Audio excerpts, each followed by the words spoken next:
Esther, lihat deh. Tahu nggak gimana caranya? Oh, ini mah gini caranya. Oh.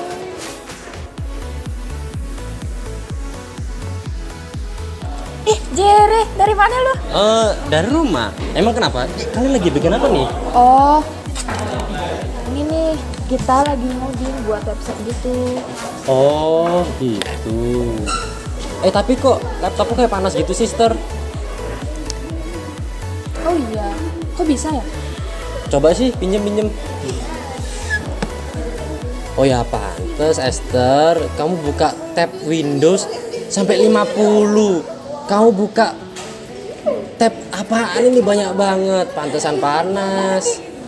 Hah, emang ngaruh? Loh, ngaruh dong. Gimana sih cara manajemen memori kalian di komputer itu juga ngaruh banget. Gimana dengan kecepatan komputer kalian? Manajemen memori, emang apaan tuh? Jadi manajemen memori itu salah satu aspek penting kalau misalnya kita pakai komputer atau laptop. Nah, jadi kalau misalnya kalian pakai memori atau laptop itu, kalau pakai komputer atau komputer, manajemen memori itu bertanggung jawab buat mengatur kecepatan dan juga mengalokasikan setiap aplikasi yang berjalan. Gitu. Jadi misalnya kameramen sini deh, tunjukin nih laptopnya. Nah, jadi di sini bakal kelihatan semua apa aja yang kita jalanin. Wah, nge-lag. Tuh kan Esther sih. Nih, banyak banget, ada Google, ada VS Code, ada Discord, semuanya dibuka sama Esther. Udah, yuk shoot aku lagi. Jadi gitu penjelasan manajemen memori. Oh, jadi ngaruh banget ya manajemen memori itu. Terus caranya gimana? Kalau caranya tuh ada yang namanya segmentasi memori. Segmentasi memori, apalagi tuh? Nah, jadi segmentasi memori itu merupakan memori fisik yang dibagi menjadi beberapa segmen yang memiliki segmen-segmen itu. Nah, setiap segmen itu nanti itu akan menjalankan suatu program gitu dia. Dan di situ manajemen programnya itu akan meminimalisir sebuah program supaya memakai memori sedikit. Jadi bisa diblok-blok gitu. Setiap satu memori bisa bisa dipakai dalam beberapa aplikasi. Jadi itu menjadi lebih efektif. Oh, jadi gitu. Ternyata lebih enak juga ya.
Nah, itu tadi penjelasan singkat dari manajemen memori.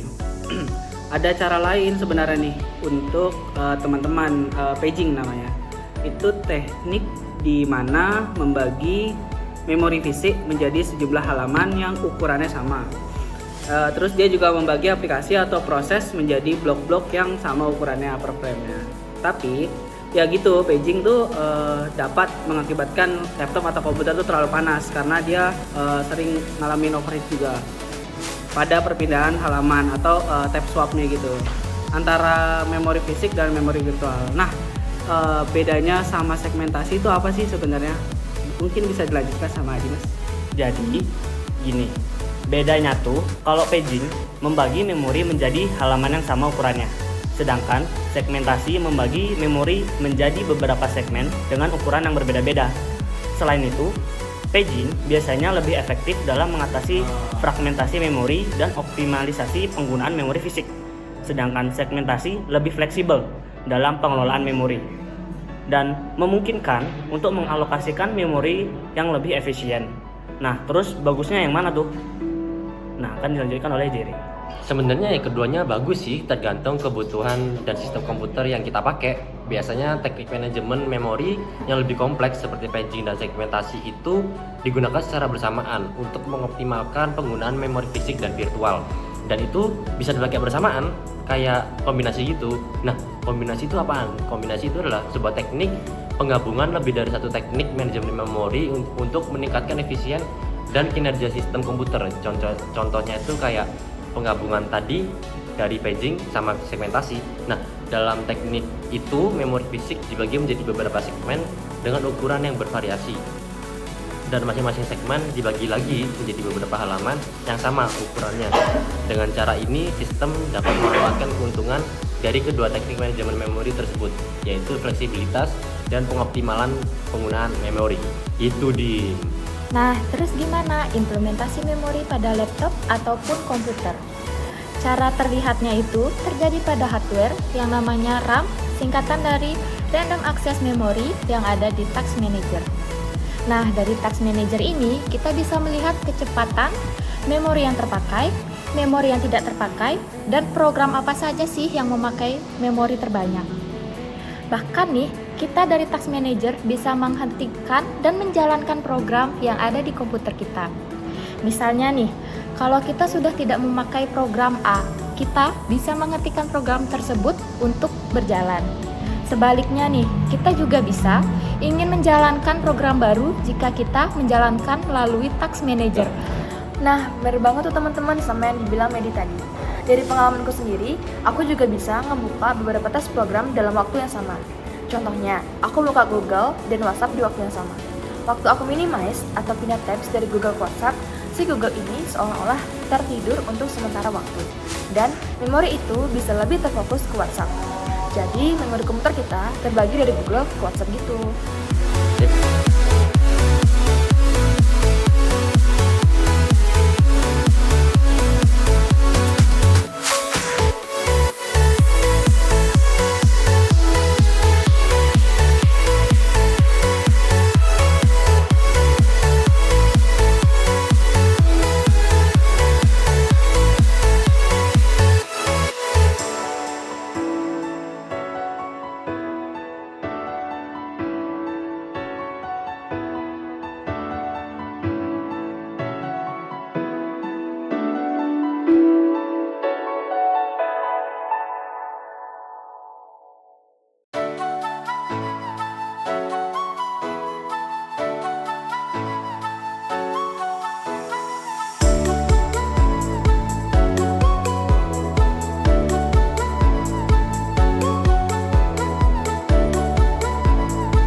Wah, gimana nih kita? Kok jadi gapeng gini? Anja, akhirnya bisa ketemu sama Waifu. Pikirin tuh gimana cara keluarnya nih. Wah, ya udahlah, nggak bisa pulang.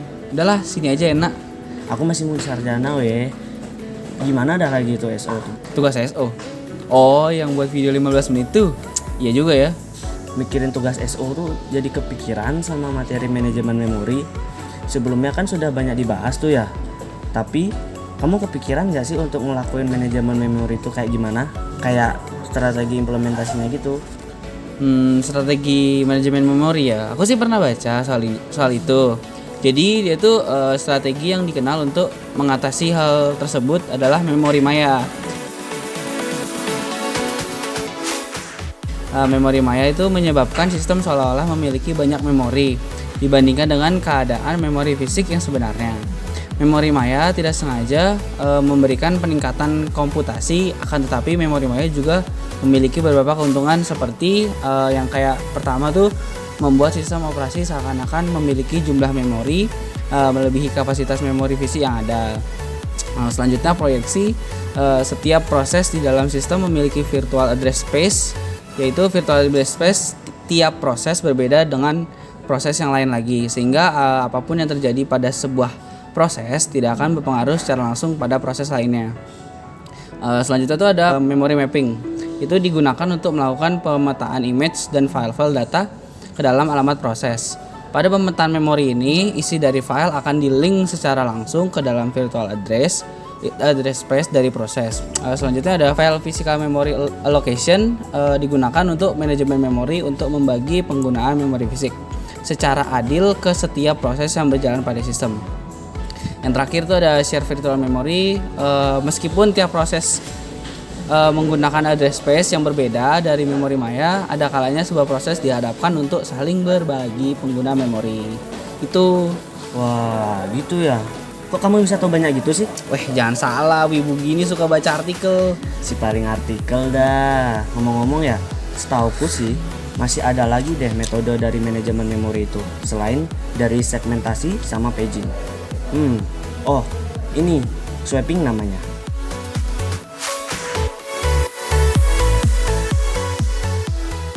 Apaan lagi tuh swapping? Katanya suka baca artikel, masa swapping aja nggak tahu sih?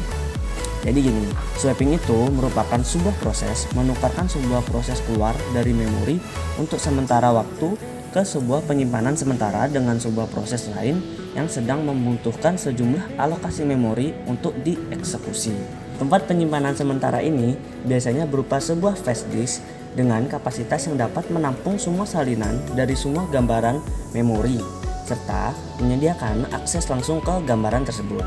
Jika eksekusi proses yang dikeluarkan tadi akan dilanjutkan dengan beberapa saat kemudian, maka ia akan dibawa kembali ke memori dari tempat penyimpanan sementara tadi.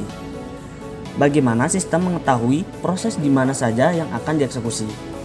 Hal ini dapat dilakukan dengan ready queue. Nah, ready queue berisikan sebuah proses yang terletak baik di penyimpanan sementara maupun memori yang siap untuk dieksekusi.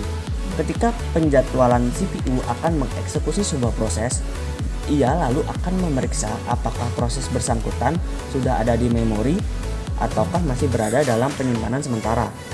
Jika proses tersebut belum berada di memori, maka proses swapping akan dilakukan seperti yang barusan ku jelasin. Oke, aku nggak ngerti. Udah. Mending kita masuk kesimpulan aja, tapi secara singkat deh mendingan. Ada. Yang pertama tadi itu memori dan manajemen memori. Nah, memori adalah pusat dari operasi pada sistem komputer modern. Berfungsi sebagai tempat penyimpanan informasi yang harus diatur dan dijaga sebaik-baiknya. Memori adalah array besar dari word atau bit yang disebut alamat. CPU mengambil instruksi dari memori berdasarkan nilai dari program counter. Sedangkan manajemen memori adalah suatu kegiatan untuk mengelola memori komputer. Proses ini menyediakan cara mengalokasikan memori untuk proses atas permintaan mereka dengan membebaskan untuk digunakan kembali ketika tidak diperlukan, serta menjaga alokasi ruang memori bagi proses. Manajemen memori merupakan salah satu bagian terpenting pada sistem operasi. Sejak awal komputer digunakan untuk keperluan komputasi, kebutuhan akan memori yang lebih besar dibandingkan dengan keadaan fisik memori di dalam sistem terus meningkat. Berbagai perhitungan dan strategi terus dilakukan untuk mengatasi keterbatasan ukuran memori fisik. Ya, itu aku tahu. Terus tadi ada strategi manajemen memori. Itu strategi yang dikenal untuk mengatasi hal tersebut. Adalah memori maya seperti sebelumnya. Memori maya menyebabkan sistem seolah-olah memiliki banyak memori dibandingkan dengan keadaan memori fisik yang sebenarnya. Memori maya pun tidak saja memberikan peningkatan komputasi. Ya, betul. Selanjutnya itu ada swapping. Nah, swapping ini sebuah proses yang harus berada di memori sebelum dieksekusi. Proses swapping menukarkan sebuah proses keluar dari memori untuk sementara waktu ke sebuah penyimpanan sementara dengan sebuah proses lain yang sedang membutuhkan sejumlah alokasi memori untuk dieksekusi. Tempat penyimpanan sementara ini biasanya berupa sebuah flash disk dengan kapasitas yang dapat menampung semua salinan dari semua gambaran memori serta menyediakan akses langsung gambar tersebut gitu. Nah, itu aja ya. Oke. Terus ini gimana cara kita keluar dari sini? Yaudah tahu.